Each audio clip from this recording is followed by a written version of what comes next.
Good afternoon, everyone out there in Reddit land. We are also going live on LinkedIn and YouTube. My name is Jake, and this is.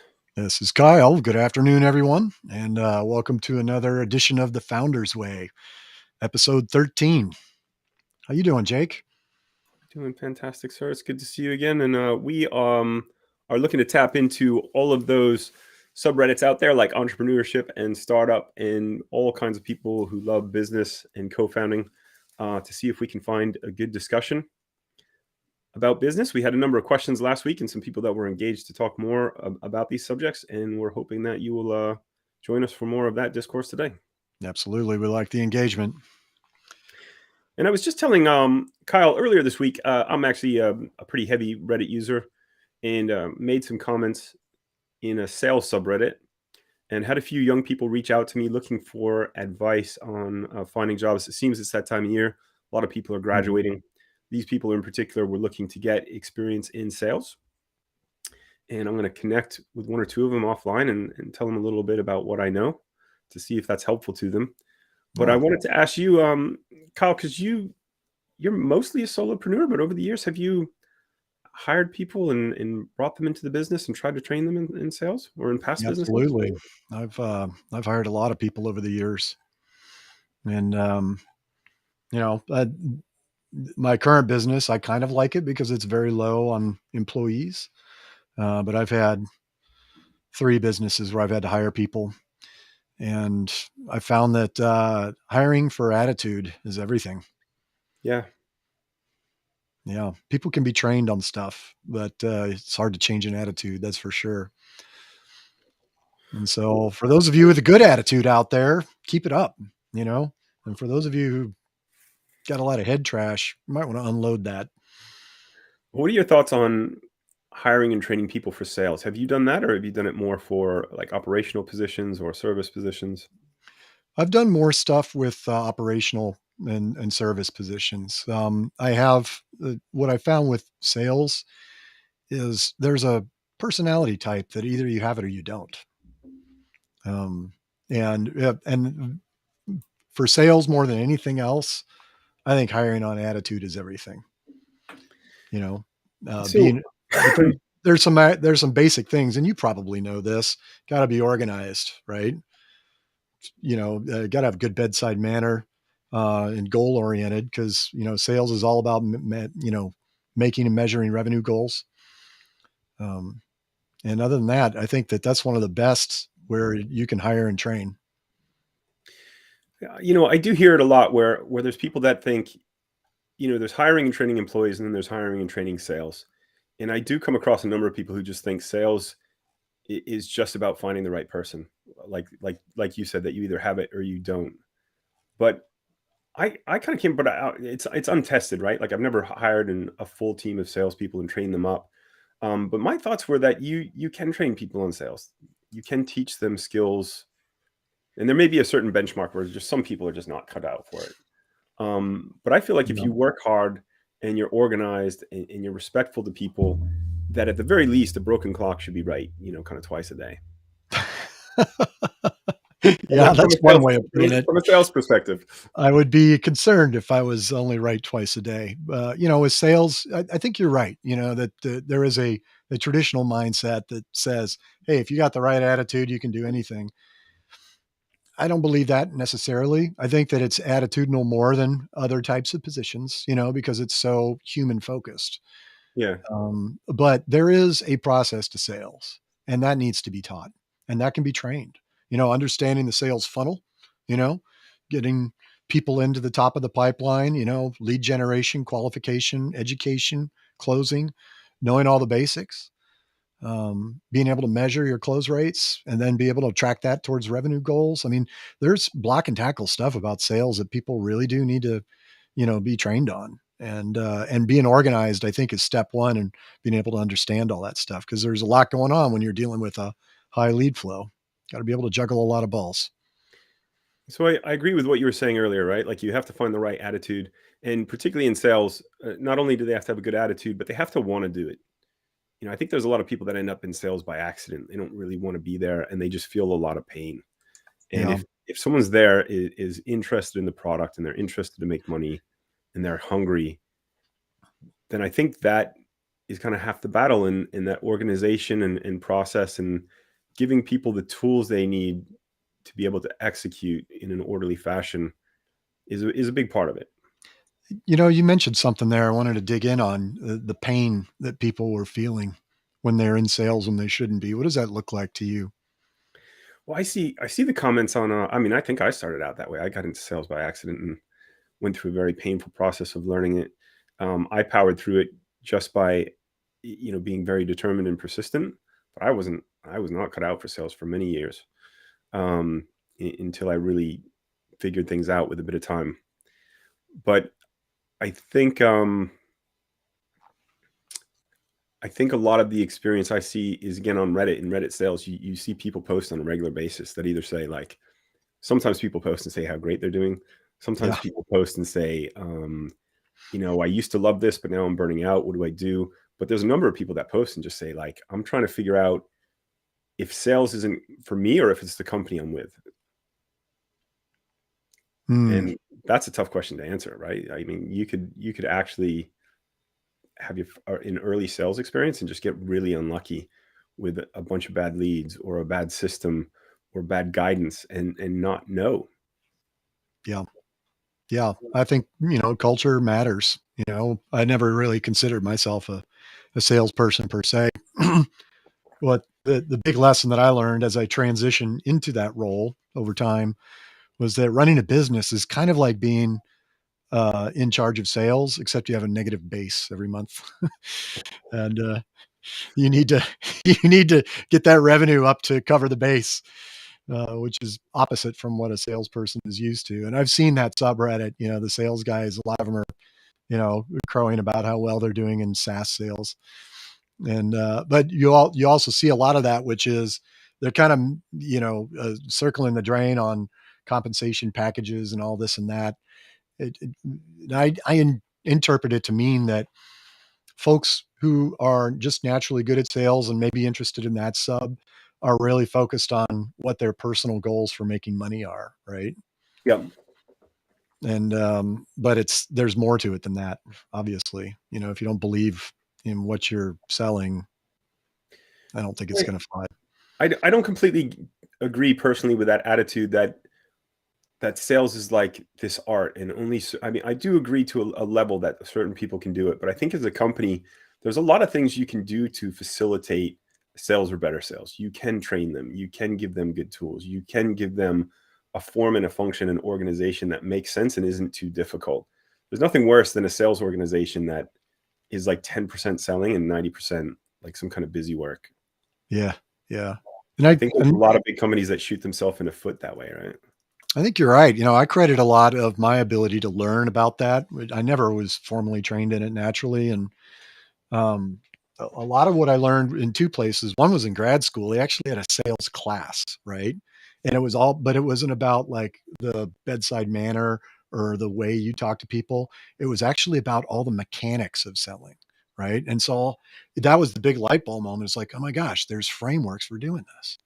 And then when I actually got into a role where I was doing more selling, um, Sandler helped out a lot. I don't know if you've heard of that, but it's actual a formal training you can take that's really focuses on the nuance of it all. That art that you were talking about a second ago, it's that, right? And that can be learned as well. You can learn bedside manner. I think it takes some maturity to get there, and some emotional awareness as a baseline. And I But do all think that can be taught. those people that are born for sales, like you can definitely identify them. There's some people that are always going to be at the top of sales. They tend to be very driven. They tend to be Yep. very good with people. Um, Hmm. Unfortunately, some of them are very good at lying. But those people that are really in the top 20% performers, I do think those people were born for it. But then the same thing still applies. If you have a good salesperson, you need to provide them with a good product to sell, good tools with which to sell it with, connections to some kind of good base of leads, and they're going to do even better. Yeah. Yeah, and that's what I found works really well. It's worked for me. It's helped me a lot, go like really just double my performance, even more than that over the years. And when it's directly tied to revenue, definitely something worth learning. Now, I'm curious, why were you so interested in sales as a topic today? What's going on in your mind? Well, so you know, we're a small fintech company trying to make it. I've reached out to people before looking for 1099 salespeople, you know, that will Hmm. work for commission. That used to be more popular, and you know, some people immediately think, oh, there's a lot of scams that do that. They're trying to get work out of you, but there's a lot of people in my industry that will work for 1099 because if you're good at it and you have a book of business, it can lead to quite good commissions. So it can be a fairly standard structure. Yeah. But I was commenting in a sales sub, and I had some young people reach out to me saying, you know, they would love an opportunity to learn more about fintech and to learn more about SaaS. And Hmm. so, while we haven't raised money yet, and I don't have money to pay people a base salary, and I don't want to take advantage of anyone. There's a good exchange there I can make. You know, I can teach you about fintech. I can, you know, teach you some really interesting things about sales that you're probably not going to find in your typical kind of amateur sales role. Um, and so I'm hoping I can give a genuine exchange that's mutually beneficial to teach these kids some things and see if I can get them on the phones in a way that could benefit Amplify in our business. You said kids. That's funny. I mean, they haven't even graduated high school yet. Wow. Okay. Yeah. I'm Maybe not even that's sure they could warranted. join I, the I military. mentioned They're like that. they're right on the edge. I bring that up because I had an exchange with somebody yesterday, and the guy ended the phone call with, "Thanks a lot, kid." I was the kid. So Granted, this guy was older than my mom, a retired businessman, but it just, Hefe DeBoss has a question that I think is touching on a point that I believe you were about to mention a moment ago. And so his question is, yeah. it seems like more and more these days, high level positions in companies like CEO and CFO are often occupied by engineers. Do you think this is good? And second part question, would it be better for high level positions to have a sales background? Um, I will jump on the second part of that question first. I mean, I personally come from sales. And so, and I've worked at companies where I felt like the leadership was detached from what we needed to do.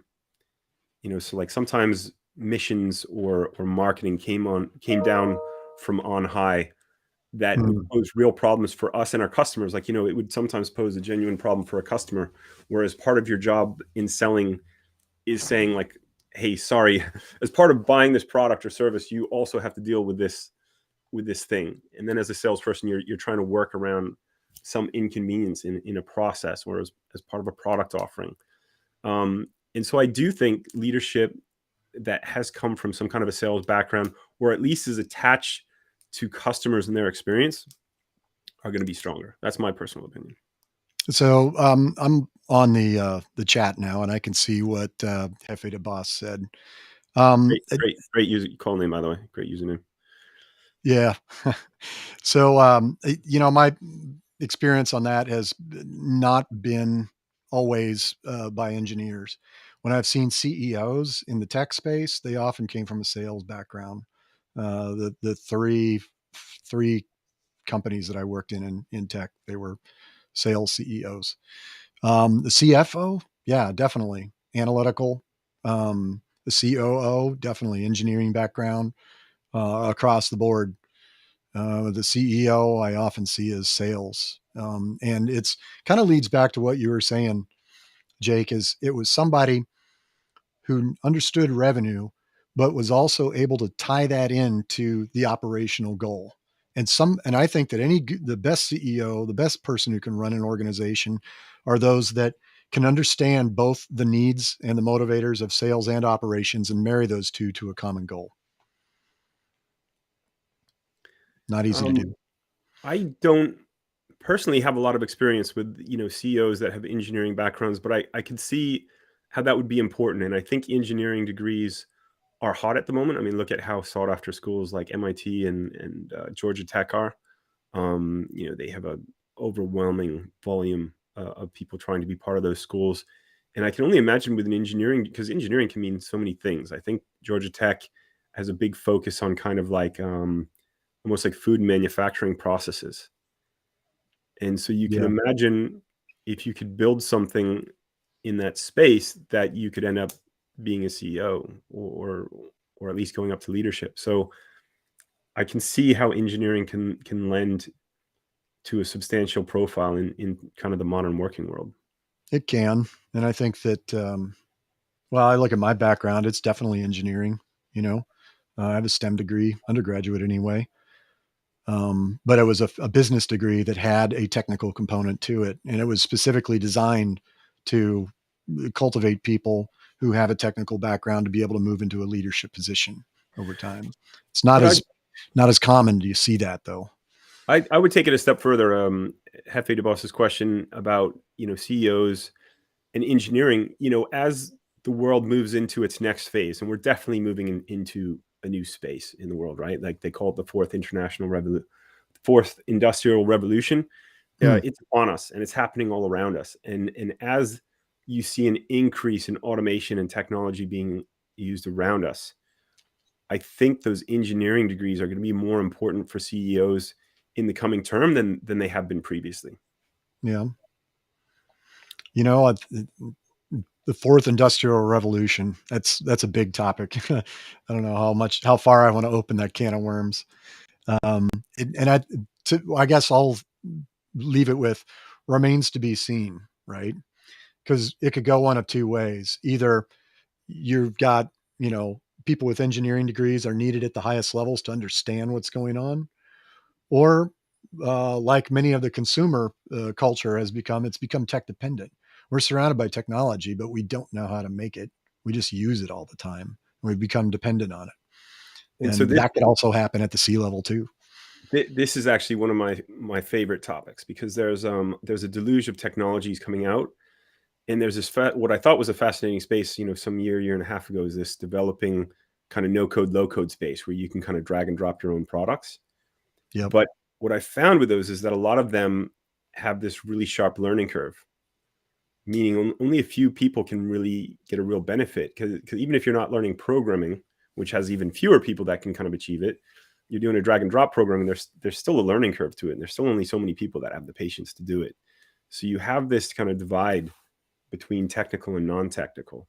Yep. And I think in the coming time period, it's going to be hard for you to be in leadership without more closely understanding how the tech works and being a part of it. Yeah. I think that there's an argument in favor of that for sure. But what remains to be seen. We live in interesting times. I It's don't a know if very that's a interesting blessing or time. curse. I guess it's what you make of it. If you see the opportunity in there. Someone else had posted on Reddit asking, they just asked if anyone had seen a problem out there that needed fixing. What do you think of that? Every single day. Trying to find a problem. Every single day. Yeah. You know. Yeah. I mean, um, the it's obvious. The most obvious way to go find your own problem to solve is to look in the business to consumer space. B2B is a little harder. You kind of have to be on the inside to understand B2B problems a little bit, like you did, you know, and I did in the beginning of my career. But B2C is much more apparent. And so that was actually my feedback to the person, is that I don't think you can just ask people for a problem. I don't think it works like that. Like, I mean, you drive a car every day, and it helps you, but you can't just go build a car tomorrow, right? No. And so if someone comes up with a genius idea, like, hey, there's a problem over there that really needs help, most people aren't going to be able to get their heads around it and execute.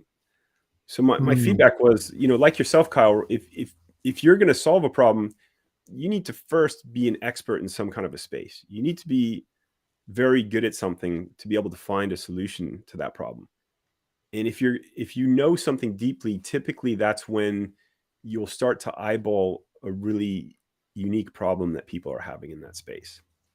this is kind of wandering into the title of our topic today: innovator versus implementer, because there are two ways of approaching solving big problems. One is you're taking the innovative approach, is that you need to be an expert in that space. But what if you're not? What if you're just really good at executing on something, but you don't have any really great ideas? There's room for you in entrepreneurship too. We call that the implementer. And that's, I think, a big distinction between what you're doing and what I'm doing in the same entrepreneurial space is you're working on an innovation and I'm working with implementers. I'm working with people who have no ideas at all, and there's nothing wrong with that. Um, but like a good problem, for An example, is interesting take. yeah, a good problem is like stuff is going to get dirty, trash is going to accumulate, mosquitoes are going to bite you, dogs are going to poop in the backyard or in the park or whatever. All of those are problems that are persist, and there's nothing innovative about them. There's nothing innovative about the solutions except maybe how you market the business and how you run the operations. And there's solutions out there all day long where you can make a sweet chunk of money just by solving those simple problems. But what you're doing is different. It requires innovation. It's a bigger problem. It requires more money. It requires more expertise in the space. You just can't walk in there and start doing it. Well, because I'm curious, because you're in the kind of franchise space, and you have a really interesting background and a rich, diverse group of franchises to offer. And I would have thought, even though you kind of help people more on the implementation side, I would have thought the innovative kind of products, the innovative franchise, or the franchises that are innovative in the way they do business, are then easier for you to sell or more attractive to people to be a part of. Yes, they are. And they're the same businesses that do what so many small business people that are solving those same mundane problems fail to do, which is systematize everything and optimize it and dashboard it. And that's what you get in a franchise. And so what I'm looking for is implementers, somebody who could come in, take a set of tools, get trained up and execute, right? You don't have to come up with any ideas. You just got to be good at executing using tools that are given and a system that's known to work. And you can solve a You're problem all day long. I mean, but you're working with implementers, but I guess my point is that the implementers are attracted to that innovation. And so, well, you're not the innovator in that you created it, you're kind of dispersing this innovation. You're providing it to the implementers. Yes, And the implementers then are innovating in the space, even if it's someone else's technology that they're getting out there into action. So there's that kind that's of right. interesting symbiotic relationship between the two. Yep, you're right. There is, because somebody had to innovate the process and then somebody else needed to take it and run with it and implement it. But you see most of your base then as implementers, it sounds like. Yeah, for the large part. Absolutely. And yourself, where do you fall? I'm a little bit of a mix. I'm I, my my inner techie loves to innovate stuff. Um, but I also like a process that's given. So I consider myself an implementer, for example, in the sales business development space. I love following process on that. In the technical space, I'm an innovator. Um, we uh, we started a little later today than usual. Are you free for a few more minutes? I sure am. We go for five more. Yeah. What's on your mind? I was just interested to continue this conversation, and Hefe de Boss followed up with optimization is a big market, and we need more people who are good at it. Yep. And further to my point, I mean, something that I really think a lot these days is I'll say it two ways. One, I think there's a lot of innovation out there, and I think it's not dispersed.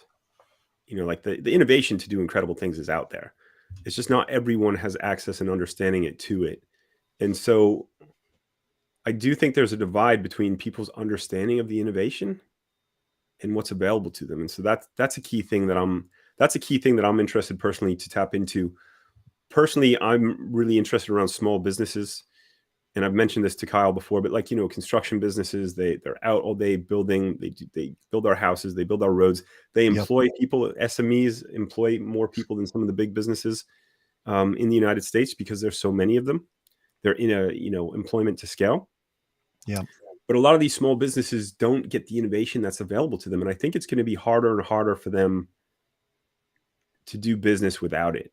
And so those people that find the way to connect those two worlds, technophobic people and a beneficial technology, that's where the magic is happening to me. That's what I'm really fascinated about at the moment. You're speaking to me, brother. that is the one of the main reasons why I do now what I do Yeah. is when I looked at, the beginning of my career, stepped into Fortune 100 companies and started doing stuff and realizing that there's a there's this whole world of innovation, technology, investment, and process most people just don't have access to unless you're, a company, with the billions in equity, right? But what about the small business people? They're out there with their paper forms and inefficient processes, and the light bulb moment that worked for me was when I realized that franchising was that way that you could get those economies of scale and those processes that are optimized, but you can also, as a small business owner, use them without breaking the bank. It made that bridge. I think And I think in a interesting way, you and I both have the same mission, just from very different angles. Because you are bringing this innovation to people that otherwise wouldn't necessarily have it. You're bringing it in the package of a franchise. That's part of right, what the franchises are bringing to them, right? An yeah, it's innovative like thing. they'd otherwise have to create it. Yes, Otherwise, they would have, if not all your franchises are hamburgers, but if you cook a hamburger and you have a regular register, then you work that way. But if someone brings you a package where every time a hamburger is sold, it goes into some data collecting system, then that innovation has been brought to cross that bridge. On yep, our side with small businesses, we're looking to build that product that helps make offering finance easier to them. But along the way, I'd like to offer additional services to small business that make their life easier. Particularly interested around the invoicing and payments, modernizing that for some of the small guys. yeah, And I'm aware that there's some other people out there, because I think if you achieve that, you then enter a realm of a scalability. And if you're doing helping someone with marketing and you're helping them better connect with their customer with a digital interface, and you're then taking that into some kind of a database, if you do that well and you find people that are interested to sell landscaping or to sell roofing or whatever that trade may be or product, then maybe you could scale that under a brand name, hmm. or just scale it as a product. I don't know. INTJ on steroids. Flattery will get you everywhere. Sorry to go off topic.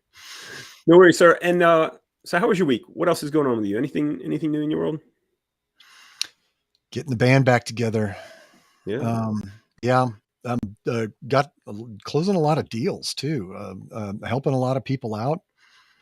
Um, you know, yeah, it's been super busy at work. There's tons of people that want to get into business, and I'm full time helping them out. I love it. Now's a great time to get into business. So I've never thought about this before, but as people talk about this, the Great Resignation, that that must drive a lot of people in your direction, right? It does. It does. I want People that are people. tired with the way things are and their Yes, job, and they I want to want to go out on work their with own and people. start a business, and they can go do gig work now is more accessible than ever. They could go Yeah, start a small business, but they can also to someone like yourself and get into franchising. So that's an yeah. opportunity for them as But well. yeah, we're not doing side gigs at all. We're doing. In fact, we had a big webinar a couple of days ago called Next Generation Franchising, and it was very well attended. And I did the copy for it, and I started off with, "These are not your father's franchises, nor are they next year's side gig. They're legit ways to get into business and fire your boss forever, and build wealth." And I Fire won't your go boss into forever and build wealth. Is that one of your taglines? Because that's really good. fire your boss forever and build wealth. We're Huh. not talking about side gigs. You got to put them on the table a little bit if you want to do it full time. You know what it's like. Yeah, man. I think so Um, too. and that's but there's plenty of people that are out there they see that the cake is a lie and they're ready to, do something different, but they don't know what to do. Yeah. And In especially walks, those people in that walks, love in sales. I walks love Kyle. working with them all day. In walks Kyle. Kyle, it has been a pleasure discussing business with you as always. I really enjoyed the conversation today. Our viewership has been at an all-time high today, and I think there is people out there that are interested to talk more about business, books, technology, and things like that. So we will be back at the same time next week, I believe, 12 o'clock EST. That's right. Yep. This is going to be, let's see, we're season 1, episode 13 today. And Next will be the 14th episode. Topic to be determined. We are Jake and Kyle. This is the Founder's Way, and we really appreciate all your time. And if we can pander for any upvotes, we would greatly appreciate them. And hope you have a wonderful afternoon.